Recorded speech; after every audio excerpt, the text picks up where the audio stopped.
una infección de vías urinarias. Una de ellas, por ejemplo, es la presencia de leucocitos, ¿no? Más de 10 células por microlitro o más de 5 leucocitos por campo de 40X, me ayuda a, mejora la sensibilidad en el diagnóstico de una infección de vías urinarias. Cilindros, también existen un tipo de cilindros que es compatible con infección, como son los cilindros leucocitarios. Si ustedes le informan cilindros leucocitarios, sospechen de una infección de vías urinarias, pero superior, ¿no? Porque la formación de cilindros se da por el paso de la proteína, de una proteína en los túbulos, en la tubuladura. Por lo tanto, si hay cilindro leucocitario, quiere decir que está arrastrando desde tubuladura, desde túbulos, túbulo conterneado proximal, túbulo conterneado distal, ¿no? Entonces, desde ahí empieza la formación de estos cilindros leucocitarios, por lo tanto, estaría asociado a una pielonefritis. El sedimento urinario, aquí observamos estas células que son leucocitos, ¿no? Los polimorfos nucleares son leucocitos, que hay muchos. Y aquí tenemos hematíes, ¿no? Que tampoco es normal en el campo. Aquí se están observando, miren, levaduras. Probablemente pueda ser, si es que es mujer, una contaminación con una secreción vaginal, y por eso se observan levaduras y pseudohifas, ¿no? Levaduras, y estas son las pseudohifas y levaduras. Que por ahí puede ser que la paciente sea mujer, que tenga descensos y que haya una contaminación de la orina.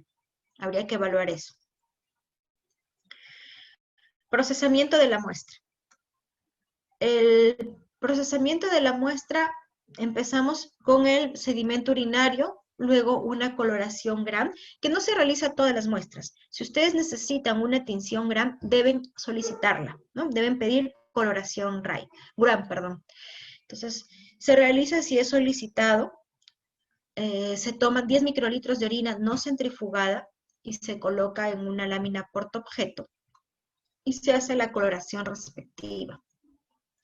La observación de una bacteria por campo va a correlacionar con una bacteriuria cuantitativa superior a 100.000 unidades formadoras de colonia por mililitro de orina. Y luego viene el cultivo, que es la siembra. ¿En qué medios de cultivo se siembra la orina? En agar sangre y en agar McConkey. Esto ya está normado, ¿no? Según las guías, se debe utilizar agar sangre y agar McConkey. En alguna bibliografía pueden leer agar Clet y algunos hospitales pueden trabajar con agar Clet. Pero la utilidad de un urocultivo es realizar un recuento de colonias, que muchas veces en el agar Clet no se puede. ¿Cuáles son los aislamientos más frecuentes o cuál es el patógeno más frecuente asociado a una infección de vías urinarias? La Escherichia coli, una enterobacteria, Escherichia coli, ¿no? Por la cercanía, ya sabemos que la Escherichia coli forma parte de la microbiota del tubo digestivo, de colon, por lo tanto, a la cercanía puede haber infección por esta bacteria. ¿Qué otras? Pseudomonas aeruginosa, Saprophyticus, Staphylococcus aureus, Streptococcus galactiae, Enterococo y Candida. El procedimiento para hacer el urocultivo es utilizar esta ansa, una ansa calibrada, ¿no? De la muestra de orina obtenemos con el ansa obtenemos la muestra y se siembra a través de la estría en agar sangre. Acá miren agar Clet, pero realmente está normado que sea en agar McConkey, ¿no? Y es importante hacer el recuento. Para urocultivo se debe hacer el recuento de unidades formadoras de colonia. Se utiliza, puede ser un asa de 0.001 mililitros o un asa de 0.01 mililitros. Dependiendo de cuál utilicemos, se hace una multiplicación por un factor para la detección de unidades formadoras de colonia. La interpretación. En pacientes que no tienen sonda vesical, deben tener 10 a la 5 unidades formadoras de colonia de un solo germen para ser interpretados como positivo. Si hay recuentos entre 10 a la 3 y 10 a la 4, indica infección si es que el procedimiento de recolección fue realizado correctamente. Hay que hacer una indagación. Se hizo buena higiene la paciente, fue realmente tomada del chorro medio, entonces hay que hacer mayor indagación. ¿Fue el transporte? ¿Fue el adecuado? ¿Hubo demora en el procesamiento? Entonces como que ya es más difícil poder interpretar este resultado. El aislamiento de 3 o más especies bacterianas indica que la muestra se ha contaminado, ¿no? Entonces, lo más común es observar monobacteria, crecimiento de una sola bacteria. Si hay de 3 a más, hay que sospechar de una contaminación. Pero siempre la regla tiene una excepción, ¿no? Entonces, en quienes sí se puede aislar más de 3 patógenos, más de 3 bacterias, en aquellos que tienen sonda permanente. En ellos sí podría aislarse más de 3. En pacientes con sonda vesical, cuentas bacterianas menores de 10 a las 5 bacteriurias pueden tener significado, así como bacteriurias polimicrobianas, lo que les mencionaba, ¿no? Que en pacientes con sonda sí pueden tener más de 3 especies bacterianas. En las muestras que son obtenidas por punción suprapúbica, basta con una colonia para dar positividad. Miren la importancia de que ustedes indiquen qué tipo de muestra, cómo se obtuvo la muestra. Si la obtuvieron por punción suprapúbica y se hace un recuento de una colonia, entonces ya es positivo, se puede reportar. Etiología va a depender de la infección, de los factores predisponentes y tratamientos y el ámbito de adquisición, ¿no? El más frecuente, 80-85% de aislamientos de Escherichia coli. 95% son monobacterianas, lo que yo les mencionaba, ¿no? Por vía hematógena puede haber la infección para para infección de vías urinarias, el mecanismo de entrada es local, ¿no? Por microorganismos exógenos que pertenecen a la flora de la microbiota, principalmente de tubo digestivo. Puede darse por vía hematógena, sí, pero es rara. Y cuando es por vía hematógena, va a la cabeza, o el aislamiento es de aureus o de fúngica, ¿no? Por levaduras. Etiología. Si es una ITU complicada, se puede asociar a E. coli, siempre está en la cabeza E. coli, Enterococcus proteus, proteus está asociado a infecciones en pacientes que tienen cálculos. En las polimicrobianas, si es que hubiera alguna polimicrobiana, está asociado a sonda, miren, 30% asociada a sonda. Bien, entonces ahora pasamos a otro tipo de cultivo que también es muy solicitado, sobre todo en el ámbito hospitalario, ¿no? Cuando ustedes sean internos van a solicitar muchos hemocultivos para el estudio de sepsis. Entonces, me ayuda en la detección de bacterias y hongos en sangre, bacteriemia y fungemia, ¿no? La muestra de hemocultivo viene a ser la sangre obtenida de una única venopunción inoculada en uno o más frascos o botellas. Entonces, yo tomo mi muestra para hemocultivo, 20 mililitros de sangre. Esos 20 mililitros de sangre viene a ser un hemocultivo. Yo lo puedo colocar en uno o dos frascos independientemente, sigue siendo un solo hemocultivo, ¿ya? A eso se refiere lo que dice acá en rojito.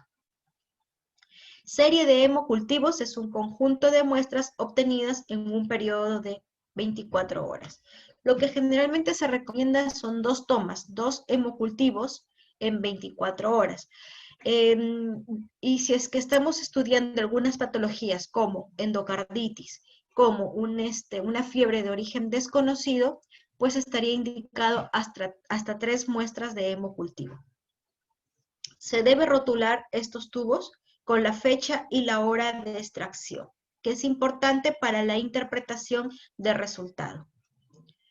Hemocultivos son tomados a través de sangre periférica, ¿no? Este es un medio, anteriormente lo tomábamos con jeringa, ahora ya existen tomas de muestra por medio al vacío, ¿no?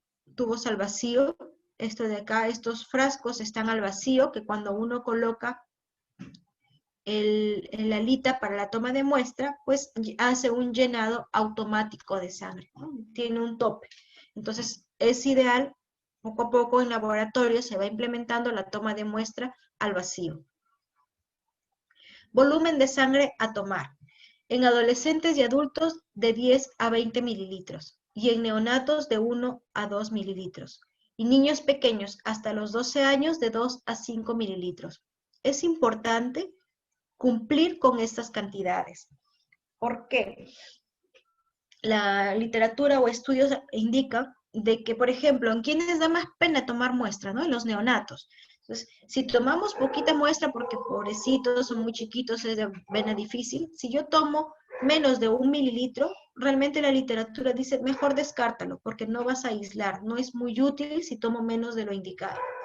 Número de muestras, 2 hemocultivos por paciente en 24 horas, lo que ya mencionábamos, o en fiebre de origen desconocido o endocarditis, hasta 3 muestras en 24 horas.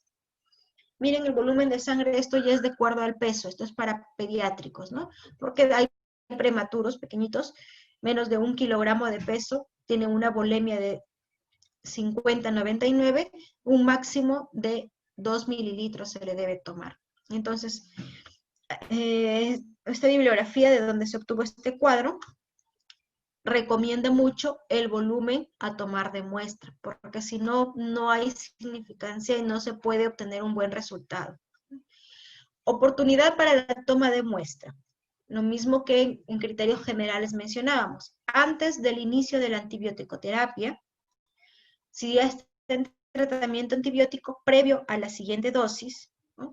En intervalo en las tomas de los 2 hemocultivos entre 1 a 2 horas, y si amerita un inmediato inicio de antibiótico, se puede hacer la extracción de 2 muestras de hemocultivo, pero en el mismo tiempo, pero en diferentes sitios de venopunción. Miren esto. El intervalo de tiempo entre hemocultivos no es factor tan crítico en la detección del agente como lo es el volumen, ¿no? Entonces, por eso la bibliografía indicaba, si van a tomar menos de 1 mililitro en bebés, mejor no le tomen, porque están ocasionándole daño al bebé y no es una buena muestra. No es una muestra representativa. Procesamiento. ¿Cómo es que se procesan los hemocultivos? Puede ser de método manual o por un método automatizado. El manual se utiliza una estufa. Aquí en esta estufa se colocan los frascos que ustedes han visto, esos frascos de hemocultivo a 35 grados. Y luego se deben subcultivar a ciegas a las 18 horas de incubación. ¿Qué quiere decir? A las 18 horas, esos frascos de hemocultivo deben ser subcultivados. Es decir, yo tomo muestra de ese frasco y lo paso a una placa, ¿no? Lo subcultivo y luego sigo esperando 24 horas. Se subcultiva a ciegas, eso es lo que indica a ciegas, ¿no? O sea, sí o sí, todos los cultivos que se trabajan de forma manual se deben subcultivar. El automatizado es un sistema con incubación correspondiente, pero solamente se va a subcultivar cuando da alarma positiva. Entonces, el frasco que están colocados, ustedes observan acá, todos estos de colores son los frascos. Se coloca ahí el frasquito, se cierra y esperamos a que dé una alarma, emite un sonido. ¿Cuándo emite un sonido? Cuando hay un cambio en el líquido. Eso quiere decir, muchas veces hay mayor turbidez, me indica crecimiento bacteriano. Entonces, el automatizado detecta que hay crecimiento bacteriano y emite una alarma. Si emite la alarma, recién ahí yo subcultivo. Entonces, en los negativos no va a emitir alarma y yo no voy a gastar mayor material subcultivando, y más que el material perder tiempo, porque en este caso, en el manual, todas debo subcultivarlas, mientras que acá no es necesario, ¿no? Solamente cuando emite alarma. Esa es la ventaja del sistema automatizado. Los subcultivos, que ya les mencionaba, que es el paso de la botella hacia los medios, se debe realizar en agar sangre y en agar chocolate. Se evalúan estos subcultivos a las 24 horas. Si no hay crecimiento, se sigue esperando hasta 48 horas, ¿no? ¿Cuál es lo que se aísla frecuentemente en hemocultivos? Enterobacterias, Staphylococcus aureus, Streptococcus pneumoniae, Streptococcus pyogenes, Pseudomonas aeruginosa, Acinetobacter baumannii, que es el terror de UCI, Streptococcus agalactiae, Enterococos y Cándida. Entonces, fíjense, tenemos uno de los agentes patógenos más frecuentes, el Staphylococcus aureus. Muchas veces se aísla el epidermidis, Staphylococcus epidermidis, pero nosotros los consideramos como contaminante. Entonces, aquí viene la importancia de tener dos muestras. Si en la primera muestra me da positivo a Staphylococcus epidermidis y en la segunda me da negativo, entonces yo reporto este resultado como negativo, porque lo más probable es que sea un contaminante, que sea parte de la flora de piel, de la microbiota de piel. Sin embargo, si me da positivo en los dos frascos, en mis dos muestras, obviamente ya no voy a sospechar en un contaminante, ¿no? Ya sería aislando al agente causal de la infección. Por eso es importante la toma de dos frascos. Lectura de subcultivos, ¿no? Si las botellas aparecen negativas, se reporta como tal negativo, no hay desarrollo, pero hay que esperar 5 días. Entonces, para obtener un resultado de un negativo, hay que esperar hasta 5 días. Si una de las dos muestras, desarrolla esta Staphylococcus coagulasa negativa, como el epidermidis o del streptococo del grupo Viridans, Bacillus, Corynebacterias o micrococos, pues hay que va a depender del laboratorio si lo reporta o no, pero generalmente estos se consideran un contaminante. Si es que aparecen una, si es que aparecen las dos, ahí sí lo reportamos con todo y antibiograma. Coprocultivos. Los coprocultivos vienen a ser los cultivos de heces para ayuda o búsqueda del agente causal de una infección gastrointestinal. ¿Quiénes son las más frecuentemente aisladas? Escherichia coli, Vibrio cholerae, Shigella, Salmonella, Campylobacter jejuni, Yersinia enterolítica, ¿no? Estos agentes va a depender de la edad del paciente, que ustedes ya lo van a manejar mejor incluso. Obtención de muestra. Bueno, la obtención de muestra es una muestra de heces. Debe tomarse de preferencia en los primeros 5 días de enfermedad. Y para coprocultivos se procesan las heces líquidas o pastosas. Las que están formadas, las heces bien formadas, no son una muestra ideal para sembrar. Entonces, de preferencia líquidas o pastosas, y se selecciona las partes que tengan moco o sangre, porque me indicaría ahí algún proceso inflamatorio. ¿Con qué medio transporto estas muestras? Con Cary-Blair, es el medio de transporte.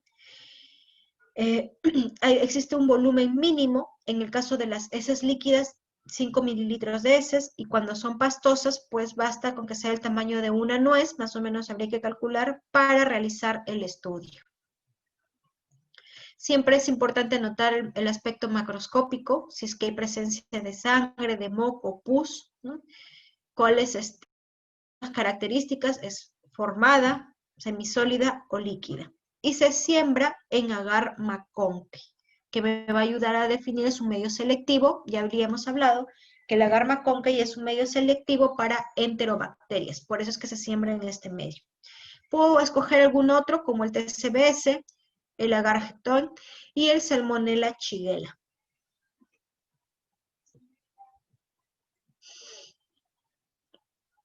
Tenemos acá los organismos y toxinas que podrían ser aislados, y existe un estudio que es el estudio de polimorfonucleares o el estudio de reacción inflamatoria en heces. Entonces, me ayuda a orientar, sobre todo para evaluar si es que inicio o no tratamiento antibiótico. Recuerden que existen también etiologías virales que llevan a una diarrea, sobre todo en niños, el rotavirus, y que no ameritan el uso de antibiótico. Entonces, por eso es que existe este estudio de polimorfos nucleares, porque generalmente cuando el paciente tiene presencia de leucocitos en heces, generalmente amerita el uso de antibiótico, ¿no? Shigella, por ejemplo, sí emite polimorfos nucleares, la Escherichia coli enteroinvasiva, la Escherichia coli enterotoxigénica no se evidencia polimorfos nucleares, Campylobacter, ¿no? Clostridium difficile, como ustedes observan, si tenemos acá Shigella, Campylobacter, que está asociada a una edad disentérica y que necesita tratamiento antibiótico. Entonces, el medio McConkey o el agar McConkey es útil porque permite el aislamiento de bacterias que son capaces de fermentar lactosa. Entonces, aquí va a diferenciar a las lactosas positivas de lactosas negativas. ¿Quiénes son positivas? Escherichia coli, Klebsiella, Enterobacter, Citrobacter y Serratia. Miren cómo es que la lactosa positiva cambia la coloración del McConkey y le da esta tonalidad fucsia. Mientras que la lactosa negativa, que son estas como Proteus, Salmonella, Shigella y Yersinia, no vira el color del medio. Entonces, esta es una forma de diferenciar, por eso se le llama medio selectivo. Este es el agar TCBS. Este agar me permite el aislamiento de Vibrio cholerae. Miren, el color del agar es verde y en el crecimiento de estas bacterias amarillas me indica que es positiva para Vibrio cholerae, que son microorganismos fermentadores de sacarosa. El Vibrio parhemolyticus, en cambio, a diferencia de esta coloración amarillenta, me da esta coloración verdosa, son microorganismos no fermentadores de sacarosa. Entonces tenemos el medio McConkey, el agar McConkey, que evalúa la fermentación de lactosa, mientras que el TCBS evalúa la fermentación de sacarosa.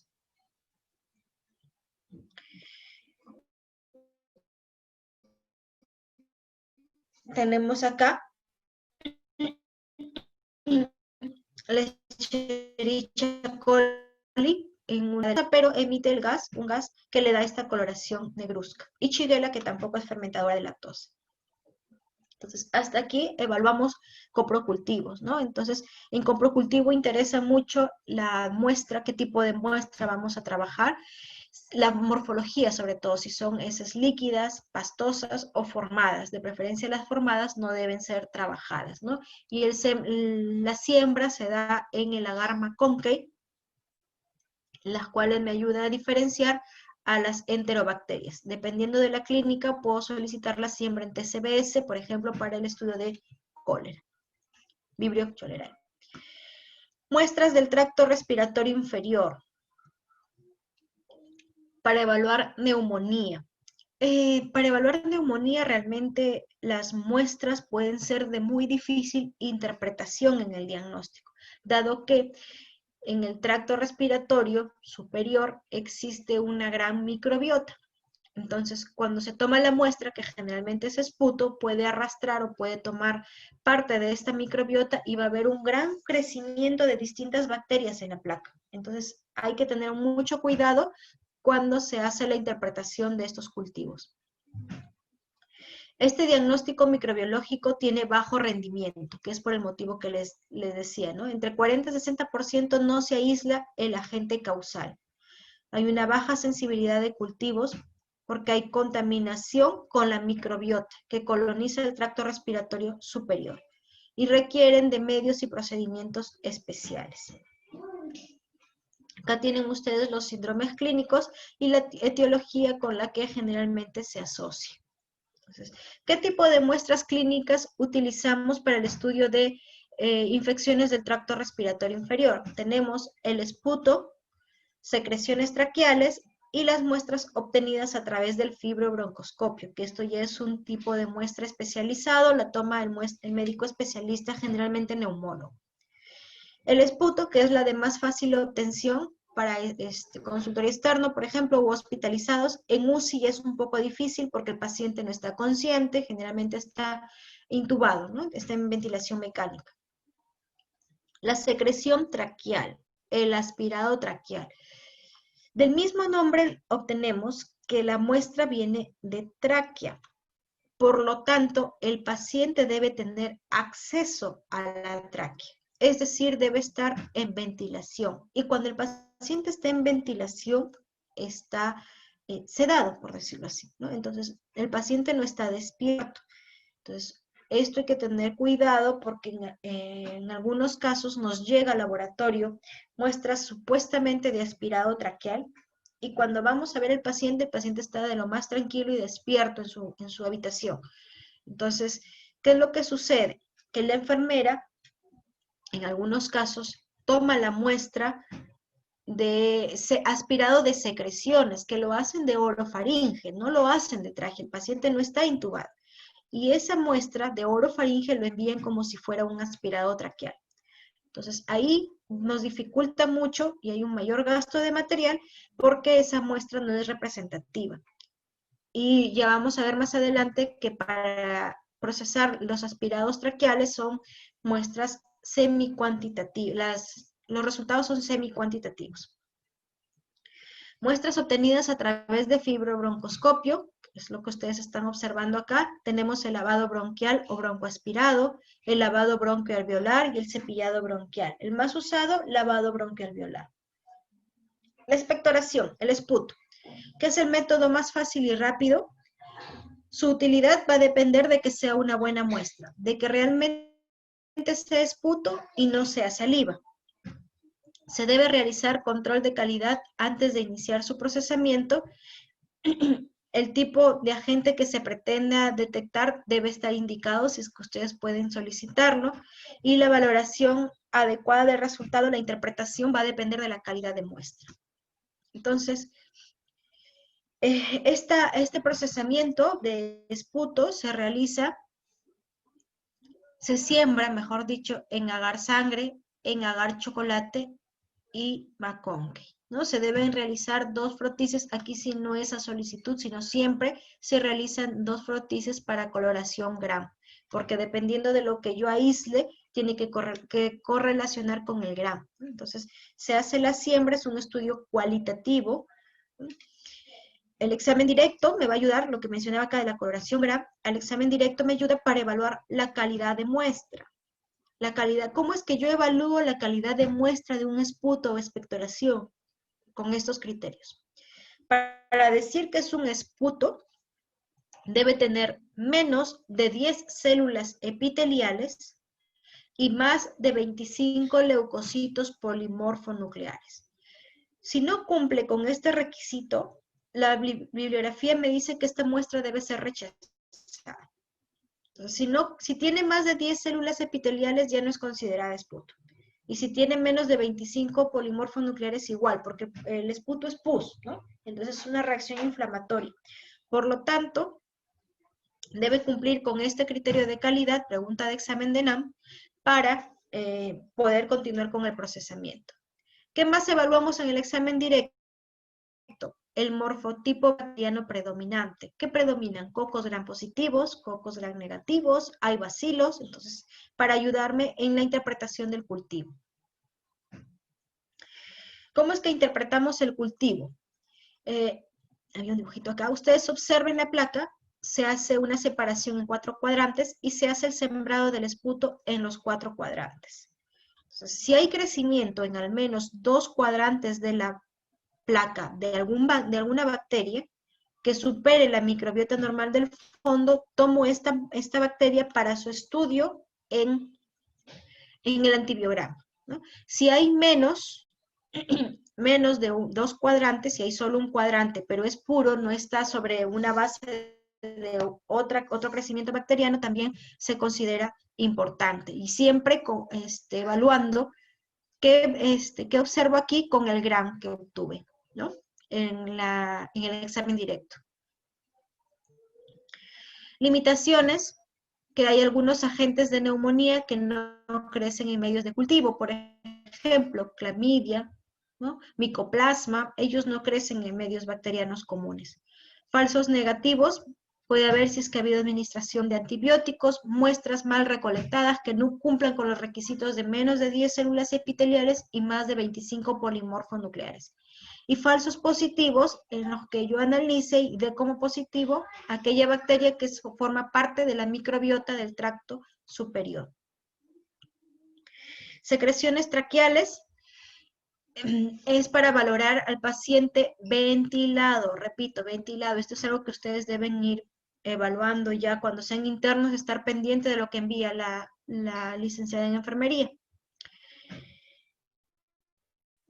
El resultado es semi-cuantitativo, ¿no? Entonces se hace los 4 cuadrantes, cada cuadrante representa una cruz y debe ser un semi-cuantitativo positivo de 3 o 4 cruces, es decir, un criterio de rechazo, las muestras remitidas en tubuladura, que ya nos han enviado. Mandan una tubuladura para poder sacar de acá la muestra. La verdad no sabríamos cómo sacar. ¿Qué hacemos? ¿Soplamos? No sabemos, ¿no? Entonces, las muestras enviadas así son rechazadas. Las descartamos, no procesamos. Y muestras repetidas con una diferencia de 48 horas, ¿no? Entonces no tiene sentido tomar una muestra hoy, de ella, antes de las 48 horas otra. Habría que esperar un tiempo más que quiero evaluar neumonía intrahospitalaria. Muestras obtenidas a través del fibrobroncoscopio. Esto ya es, mencionábamos, más especializado, se utiliza la broncoscopía, lo hace el personal entrenado, generalmente es un neumólogo, ¿no? Se puede obtener broncoaspirado o se puede tener el lavado bronquialveolar, el más frecuente y el que más nos envía. Importancia de este lavado, que es una muestra recogida a partir de bronquiolos distales y alveolos. Miren la importancia. Entonces, obviamente que lo que yo aísle aquí es de vital importancia. Aquí se deben expresar o se deben entregar resultados cultivos cuantitativos. En el esputo es cualitativo. En el aspirado traqueal es semi-cuantitativo, en cruces. Y en el lavado bronquialveolar es cuantitativo.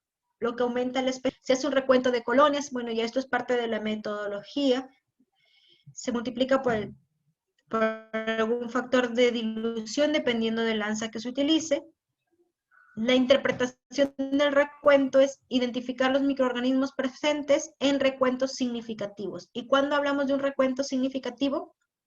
Cuando es mayor o igual a 10 a la 4 unidades de formadora de colonias. Limitaciones, nuevamente, agentes que no crecen en medios de cultivos generales, ¿no? En los bacterianos generales, como micoplasma, clamidia pneumoniae.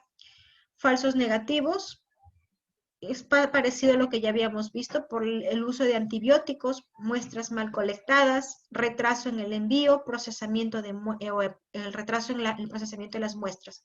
Falso positivo, contaminación con la microbiota. Las especies de cándida no son causa de neumonía, excepto en pacientes oncológicos, trasplantados de pulmón y neonatos. Y por último, el antibiograma. Entonces, una vez que ya hemos tenido un resultado positivo de algún cultivo, no queda solo ahí, ¿no? Identificamos la especie y qué es lo que le importa mucho al clínico, el antibiograma. El estudio o la respuesta que tiene este agente a los antibióticos. Entonces, ¿qué me evalúa el antibiograma? La susceptibilidad a los antimicrobianos, ¿no? Entonces, ¿cómo es que se realiza este antibiograma?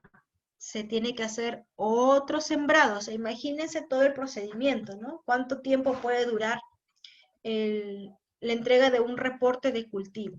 Entonces, lo que se hace es, yo ya obtuve el primer cultivo positivo. Ya sé que es positivo, ya sé que es Escherichia coli.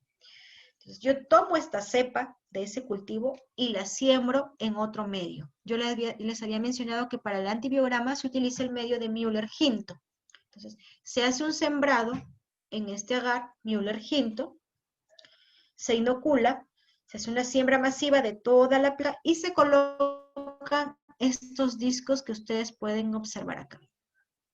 Son discos con antibiótico. Hay que esperar al día siguiente que haya crecimiento y se evalúa el halo. Estos halos son evaluados porque se mide el diámetro del halo, ¿no? Entonces, si un antibiótico tiene efecto positivo, mata a la bacteria que ha crecido aquí, va a formar el halo, porque aquí alrededor de este antibiótico no hay bacteria. Eso quiere decir que la bacteria es sensible a estos antibióticos. Alrededor del antibiótico no hay efecto inhibitorio, no la ha matado, entonces quiere decir que esta bacteria es resistente al antibiótico. Y lo que se hace, se miden estos halos. Hay medidas para los distintos antibióticos de diferentes bacterias, y dependiendo de eso, pues nosotros damos como positividad, o perdón, como sensible, como resistente o como intermedio. Este es el método manual, ¿no? Miren acá, tenemos aquí a estos antibióticos son sensibles, y miren a este, es resistente porque no hay, continúa el crecimiento alrededor de este antibiótico. Entonces, esta es la forma manual. Existen también medios o mecanismos automatizados para obtener el antibiograma y para obtener la identificación. En el hospital contamos con un equipo Vitek, que una vez que nos dio positivo el cultivo, tomamos la cepa y colocamos en unas tarjetas. Hacemos un dice, ¿qué germen es? Lo identifica, llega a esta especie y menos de 24 horas, ¿no? Entonces, ahí acelera mucho el proceso, o acelera mucho la entrega de resultados, al menos lo puede recortar en 2 días. Si no, si es que se está trabajando de forma manual, hay que utilizar estos agar de Müller-Hinton, y esperar su crecimiento para evaluar la respuesta al antibiótico, ¿no? ¿Okay?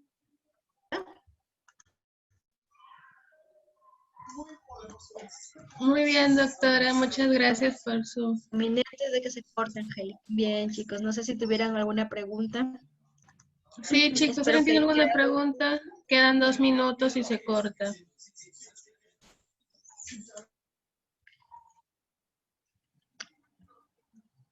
Bueno, antes de que se corte, muchas gracias.